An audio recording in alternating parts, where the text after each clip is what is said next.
होणार की नाही होणार कळेल ना. जे यांच्या मनात आहे आणि राज्याच्या मनात आहे तेच मी करेन.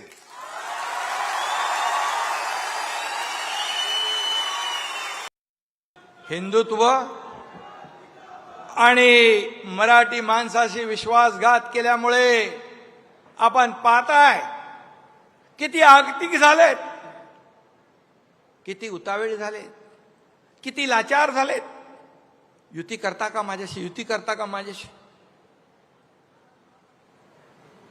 माणसाचे दिवस, माणसाची परिस्थिती कधी बदलेल हे सांगू शकत नाही. परंतु जेव्हा सत्तेमध्ये असतो आपण त्यावेळेस सगळ्याला कसपटा समान समजणारे आज त्यांची काय अवस्था झाली आहे. उद्धव ठाकरे आणि एकनाथ शिंदे यांनी एकमेकांच्या मेळाव्यावर आता सडकून टीका केलेली आहे.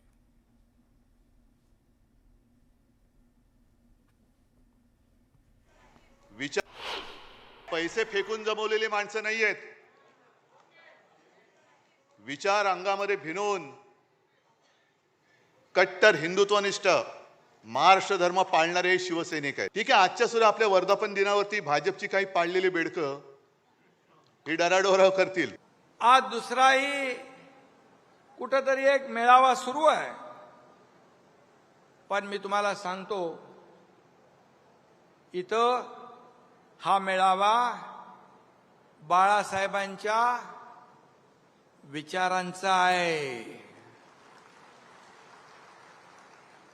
आणि दुसरा सत्तेसाठी झालेल्या लाचारांचा आहे. हा फरक आहे, हा फरक आहे. दरम्यान गद्दारांनो, हिम्मत असेल तर अंगावर या, कम ऑन किल मी असं आव्हान उद्धव ठाकरे यांनी आपल्या भाषणातून दिलंय. त्यावर एकनाथ शिंदे यांनी त्यावर काय प्रत्युत्तर दिलंय पाहूयात. समोर उभा आहे आणि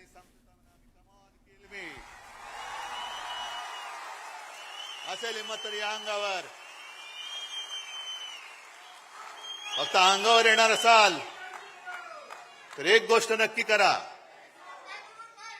अमिताभ बच्चनचा तो पिक्चर होता ना, अँब्युलन्स घेऊन यायचा, तसा अंगावर माझ्या येणार असेल तर अँब्युलन्स घेऊन यायची. कारण येताना सरळ याल, जाताना आडवे होऊन जाल. भाषणात म्हणाले, मेळाव्यामध्ये, come on kill me, come on kill me. English picture बघून आले असतं वाटतं. पण मला एकच सांगायचं आहे, मरे हुए को क्या मारना है. अरे महाराष्ट्रातल्या जनतेने विधानसभात तुमचा मुर्दा पाडलेलाच आहे. अँब्युलन्स घेऊन या, अँब्युलन्स मधून परत जाल, म्हणजे तुम्हाला आम्ही फटके देऊ, तुम्ही परत जाल. पण नुसताच करून शोर मनगटात येत नाही जोर, हे लक्षात ठेवा. मुंबईवरून उद्धव ठाकरे आणि एकनाथ शिंदेंमध्ये शाब्दिक वार पलटवार पाहायला मिळालाय. या मिंद्याच्या काळामध्ये 3,000 कोटींनी जास्त असलेले टेंडर सुप्रीम कोर्टाने रद्द केलं होतं. किती लोकांना माहिती आहे? 3,000 कोटी रुपये गेले कुठे? गेले ना.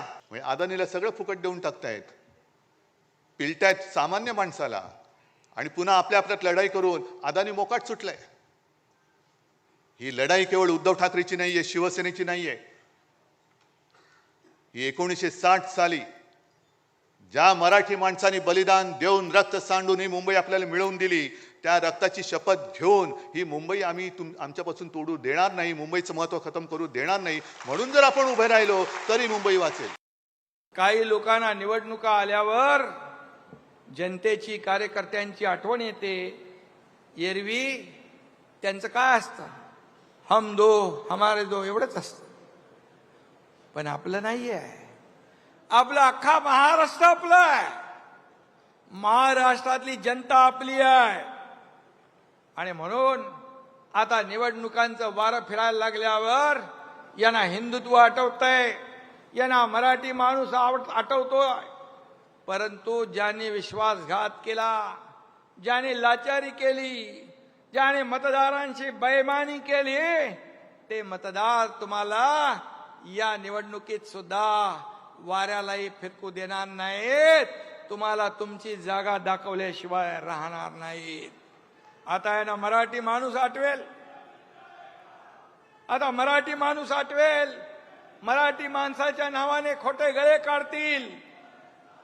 मला त्यांना विचारायचं आहे की बाळासाहेबांच्या नंतर मराठी माणसासाठी तुम्ही काय केलं, याचा हिशोब तर द्या. याचा हिशोब द्या. तुम्ही मराठी माणसापासून फारकत घेतली, हिंदुत्वापासून फारकत घेतली. तुमच्या नाकर्तेपणामुळेच मुंबईतला मराठी माणूस हद्दपार झाला, मुंबईच्या बाहेर गेला.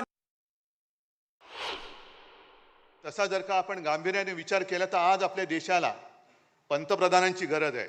आज देशाला पंतप्रधान कुठे आहे? भाजपला आहे. देशाला कुठे आहे? इतर वेळेला शेपट्या घालून आत बसणार. तुम्ही सैन्याचे पाय तर बांधलेच, नाही तर सैन्याने धडक दिली होती, आजपर्यंत आपण पाकिस्तान घेतलाही असता. पण ट्रम्पचा फोन आल्यानंतर हे युक्रेन का वॉर रुकवा दी पापा, वॉर रुकवा दी पापा, ती जाहिरात होती ना, आपण पण केली होती. पण ट्रम्पचा फोन आल्यानंतर यांचा आवाजच गेला. काय करायचे ते असे प्रधानमंत्री, काय करायचे तसे गृहमंत्री? की अयोध्येत राम मंदिर बांधा आणि काश्मीरचं 370 कलम हटवा. बाळासाहेब म्हणायचे मला एक दिवस प्रधानमंत्री बनवा, ही दोन्ही कामं मी करेन. मग ही दोन्ही कामं कोणी केली? या देशाचे प्रधानमंत्री नरेंद्र मोदीजी आणि गृहमंत्री अमित शहा यांनी केली. मग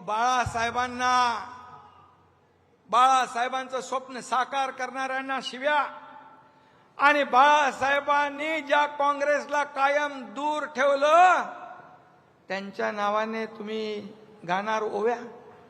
संपूर्ण 140 कोटी जनतेला ऑपरेशन सिंदूर बद्दल अभिमान आहे. आपल्या लष्करी सेनेबद्दल अभिमान आहे. या देशाच्या प्रधानमंत्र्यांच्या बद्दल पण अभिमान आहे. बाळासाहेब असते तर मुक्त कंठाने त्यांना शाबासकी दिली असती. परंतु शाबासकी जाऊ द्या, ही कद्रू माणसं आरोपाशिवाय करणार काय दुसरं? होणार की नाही होणार कळेल ना. जे यांच्या मनात आहे आणि राज्याच्या मनात आहे तेच मी करेन. राज ठाकरेंसोबतच्या युतीबाबत उद्धव ठाकरेंकडून यापूर्वीच्या भूमिकेचा पुनरुच्चार.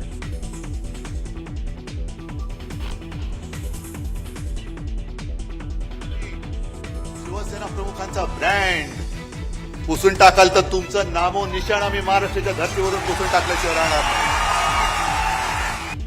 ठाकरे ब्रँड संपवण्याचा प्रयत्न केला तर भाजपचं राज्यातून नामोनिशाण मिटवून टाकू, उद्धव ठाकरेंचा थेट इशारा. प्रमुखांचा ब्रँड किती आगतिक झाले, किती उतावेळ झाले, किती लाचार झाले. युती करता का माझ्याशी, युती करता का माझ्याशी? हिंदुत्व सोडल्यानं आणि मराठी माणसाचा विश्वासघात केल्यामुळे उद्धव ठाकरे मनसेसोबत युतीसाठी उतावीळ झालेत. एकनाथ शिंदेंचा जोरदार टोला.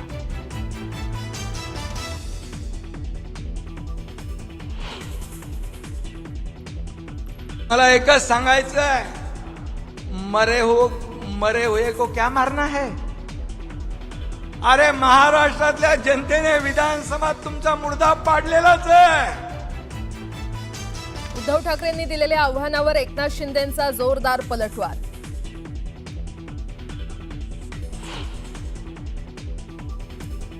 केंद्रीय गृहमंत्री अमित शहा महाराष्ट्र दौऱ्यावर, मुंबईत विविध कार्यक्रमांना लावणार हजेरी.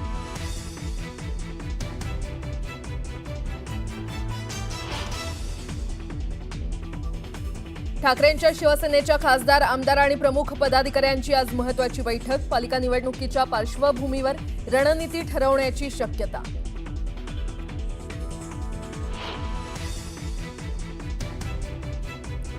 मनसेच्या विभाग अध्यक्षांची आज बैठक. हिंदी सक्तीच्या विरोधात आंदोलनाची पुढची दिशा ठरवण्यासाठी होणार चर्चा.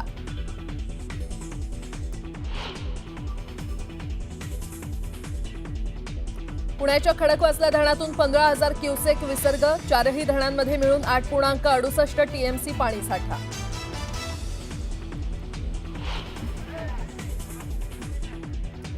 संत तुकाराम महाराज आणि संत ज्ञानेश्वर माऊलींचा पालखी सोहळा पुढील मुक्कामासाठी होणार रवाना. पुण्यात भाविक अनुभवणार भक्ती सागराचा अनोखा संगम.